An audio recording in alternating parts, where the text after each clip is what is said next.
E aí, pessoal, beleza? Eu sou o professor Fabiano e leciono a disciplina de Filosofia. Qual é o tema de revisão desta aula? Filosofia pré-socrática.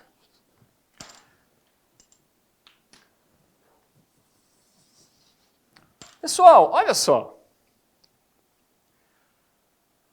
Essa aula, esse tema, é um tema que, tratando-se de ensino, pode ter uma aula ou pode ter, como tantos outros temas, uma série de aulas.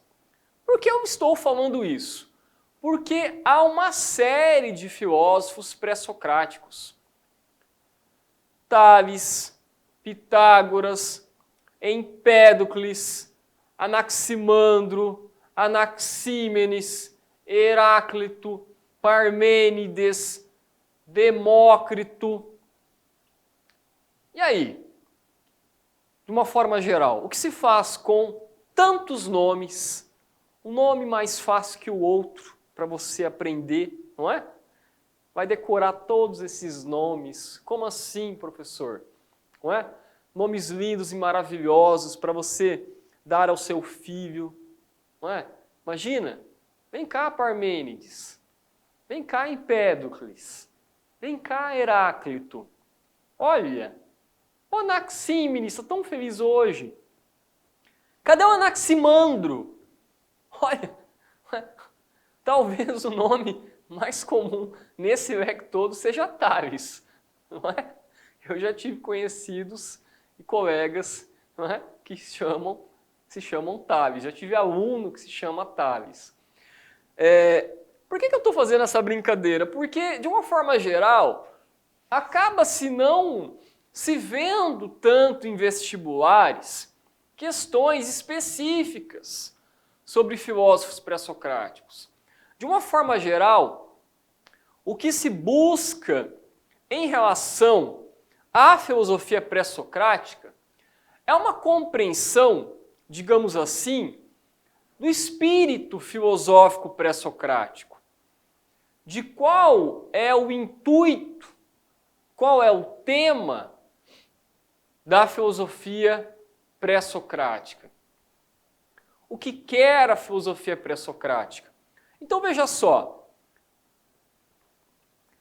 quando se fala em filosofia pré-socrática, fala-se de uma forma geral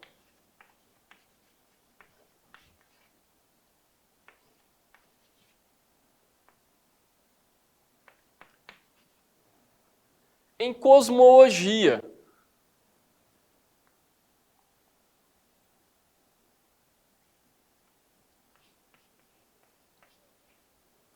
Estudo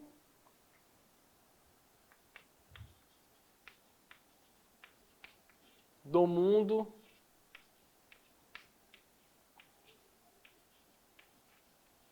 ordenado e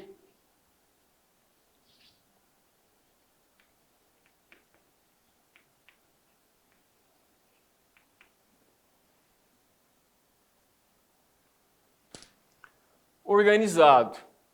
E aí, este estudo do mundo ordenado e organizado, esse contexto filosófico pré-socrático, o período pré-socrático, o período também chamado de período cosmológico, por conta do conceito de cosmologia, é um período, é um contexto filosófico em que os pensadores procuravam apresentar causas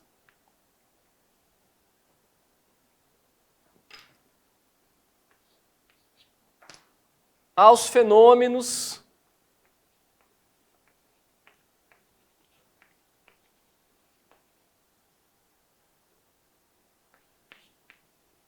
da natureza.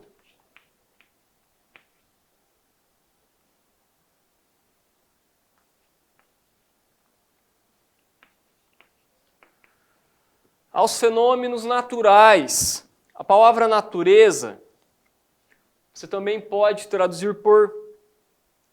Traduzir não, né? Porque é uma palavra de língua portuguesa, você vai traduzir para outra palavra de língua portuguesa. Mas você também pode chamar de física. Palavra que advém do conceito grego physis.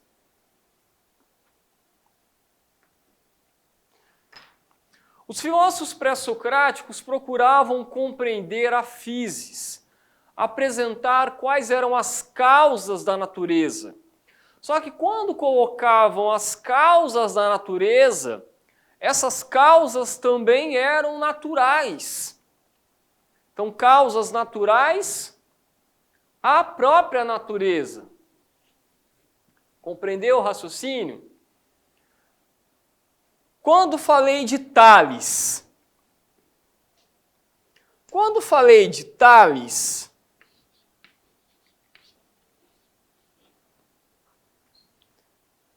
o que você vai ter é um filósofo que vai colocar a arqué, o princípio da physis, da natureza, como sendo a água. E aí, pessoal, você vai ter pensadores pré-socráticos que irão apresentar causas diversas à natureza. Anaxímenes vai colocar que é o ar. Anaximandro irá colocar que é o apeiron, um conceito de princípio único, que ainda irei explorar de uma forma bastante, digamos assim, alternativa, para que você entenda melhor. Heráclito irá colocar que é o fogo. Pitágoras vai dizer que a essência do mundo são os números. E aí, quando você se volta ao estudo da filosofia pré-socrática, muitas vezes você, estudante, fica perdido, não entende direito. Por quê? Porque é bastante abstrato. Tem uma complexidade.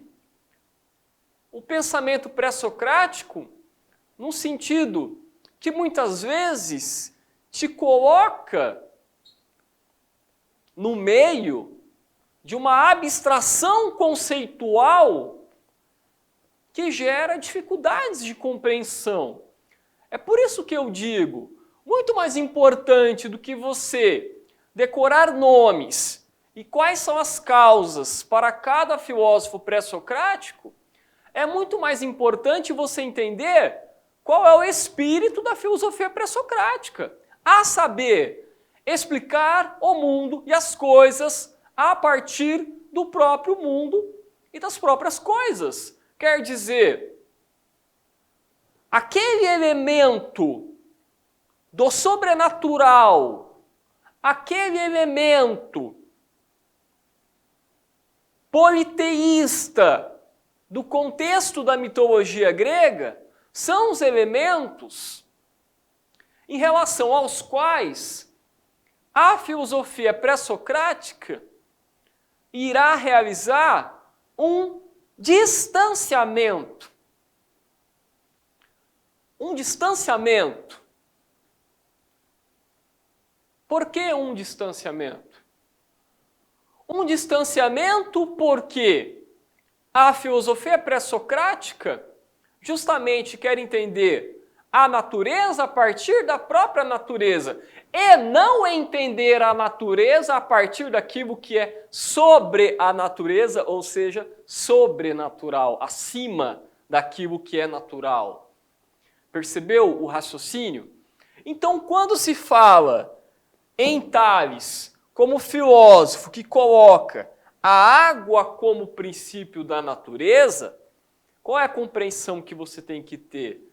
Que tinha lá somente água e aí, de repente, o planeta brotou da água? Não é isso.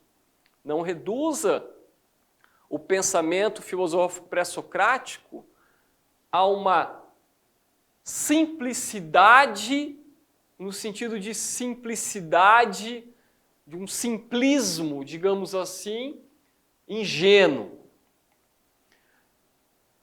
Quando Tales coloca a água como princípio da natureza, trata-se de um contexto em que o filósofo não possuía uma série de instrumentos tecnológicos, tais como instrumentos que nós possuímos hoje em dia para os estudos do mundo e das coisas e da natureza.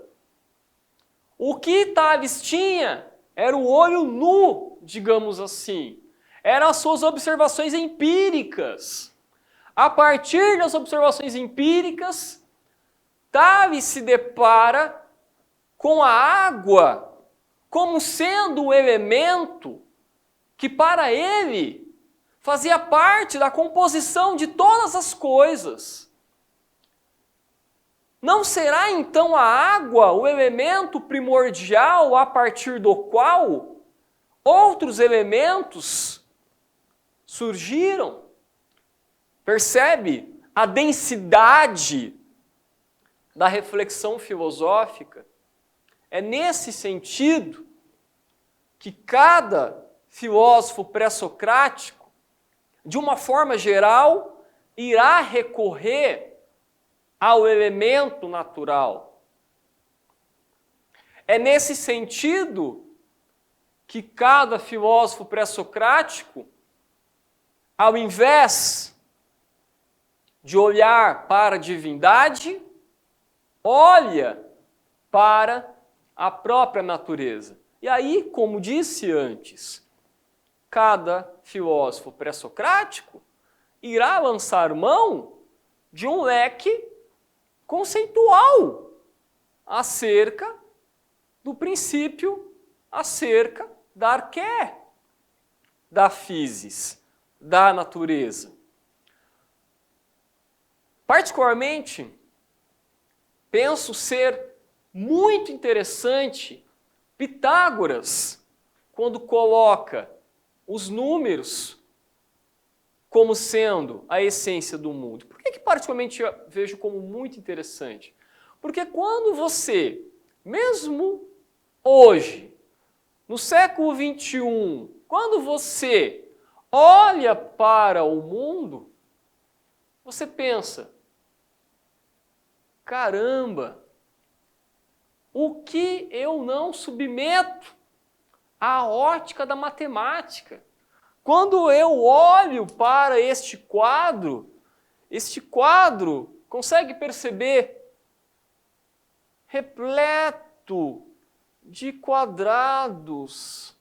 Olha a perfeição disso, com lados iguais.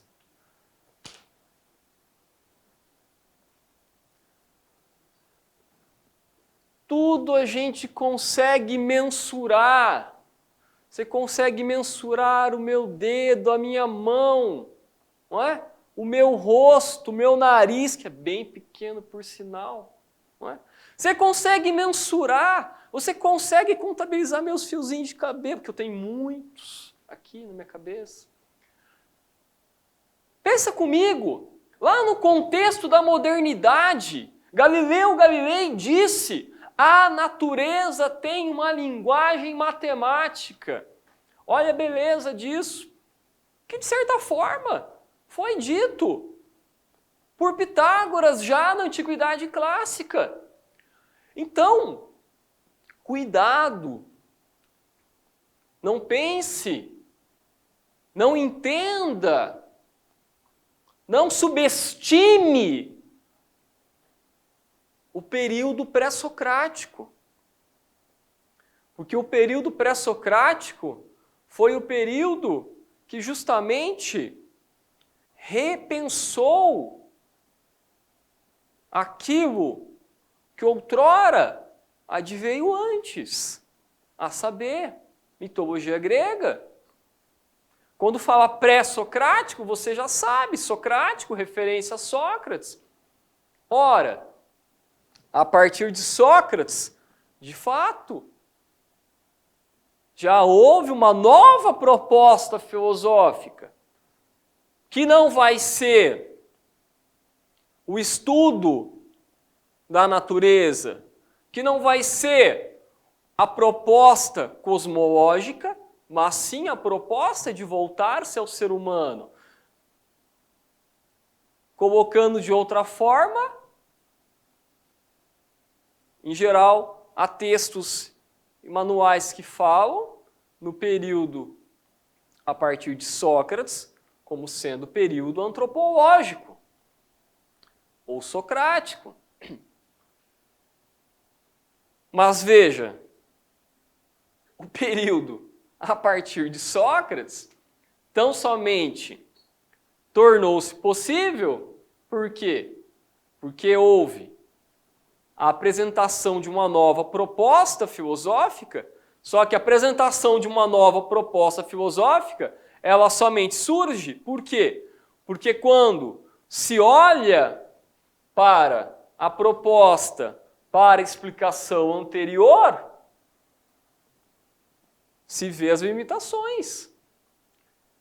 Então veja, quando eu digo para você não subestimar a filosofia pré-socrática, não é no sentido que você tem que concordar e dizer, realmente, Thales, você está certo, a água é o princípio de tudo. Não, não é o princípio de tudo, mas a questão não é esta. A questão é você compreender que tão somente pensadores como Sócrates, Platão e Aristóteles desenvolveram as suas filosofias e reflexões filosóficas porque houve, anterior a eles, o pensamento pré-socrático. Agora, só uma observação quando falei em Apeiron, por conta do Anaximandro. Por que é interessante colocar isso na aula?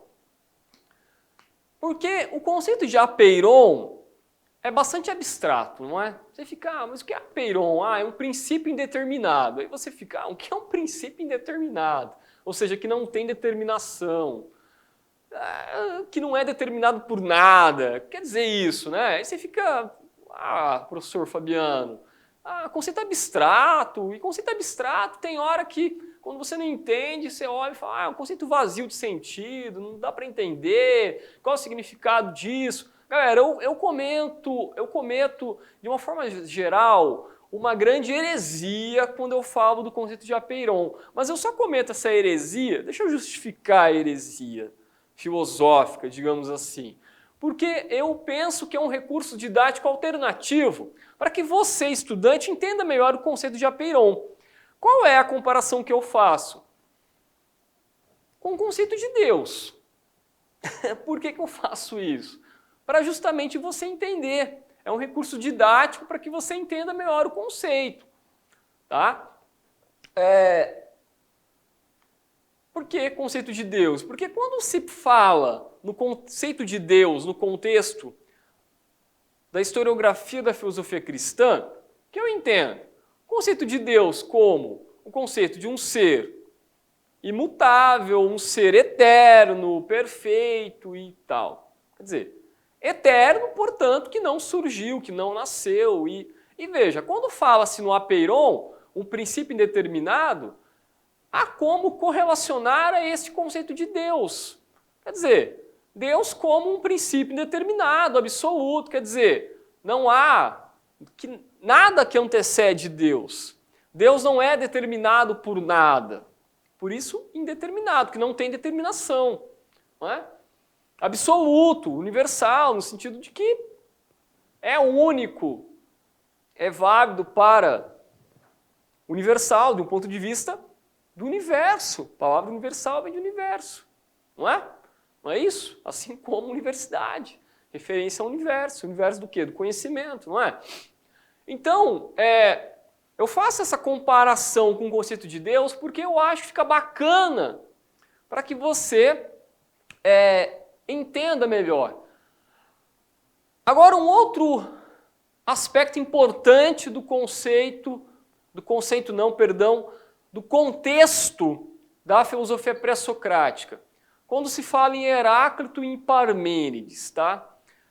Olha, isso demanda tempo, você vai ter que sentar, verificar nos textos, materiais didáticos, é bacana que você faça isso. Há uma série de aulas na Sala do Saber, justamente comigo, com o professor Fabiano, sobre os pensadores Heráclito e Parmênides, sobre a filosofia pré-socrática. Mas o que eu vejo de fundamental em relação ao Heráclito e ao Parmênides é justamente as propostas filosóficas antagônicas. Por que isso? Porque no Heráclito você vai ter um aforismo muito famoso, um aforismo composto por duas palavras. Tudo flui. Tudo flui. Como assim tudo flui? Heráclito é um pensador que defende que no mundo, na sensibilidade, na experiência, há mudanças constantes. Tudo flui no sentido que tudo muda. Tá? O clássico exemplo do Heráclito sobre o homem que atravessa o rio, o que quer dizer aquele exemplo? Que parece assim estranho, porém quando você se atenta, você percebe que faz todo sentido. Ora, se eu, Fabiano, se você vai atravessar um rio, na medida que eu o atravesso uma vez, quando eu irei atravessá-lo novamente, não sou mais a mesma pessoa. Mas não é só eu que não sou mais a mesma pessoa. O rio não é mais o mesmo. O clima não é mais o mesmo. O ambiente não é mais o mesmo. Ah, como assim? Ah, então o Fabiano agora é o José? Não, o Fabiano é Fabiano. Porém, Fabiano mudou. Mas é só o Fabiano que muda? Não, tudo muda. Tudo flui. É nesse sentido. Muitas vezes a pessoa vai ler este exemplo do Heráclito, que é para ser super didático, e pensa assim, esse cara tá viajando na maionese, né? O que tá falando? Não é? Como assim? Ele tá falando, ele poderia falar de qualquer outra coisa. Você não quer falar do rio, não é? Quer falar de quando, sei lá, você vai ao colégio uma vez, depois você vai novamente ao colégio. Mas as duas experiências são iguais? Mas eu fui ao colégio 2 vezes, então é a mesma coisa. Não, não é a mesma coisa. A primeira vez você estava pensando na morte da bezerra, na segunda você estava pensando que você tomou um fora da namorada, na terceira vez que você foi, você está pensando que você podia ter escovado melhor os dentes, na quarta você foi pensando que você podia ter tomado um café da manhã mais reforçado, na quinta vez que você foi ao colégio, você foi de ônibus, na sexta vez você foi de carro, na sétima você foi de Uber, não é? Na 10ª vez você chegou lá, achou que o professor estava muito sisudo, daí você perguntou o que ele tinha, estou com dor de cabeça. E aí, muda tudo, o tempo todo. É nesse sentido que o Heráclito coloca. Agora, em contrapartida, Parmênides. Parmênides vê aí a mudança no mundo como ilusória. E aí, quando eu for abordar sobre Platão, posso fazer menções a estes antagonismos dos quais falei agora há pouco. Beleza?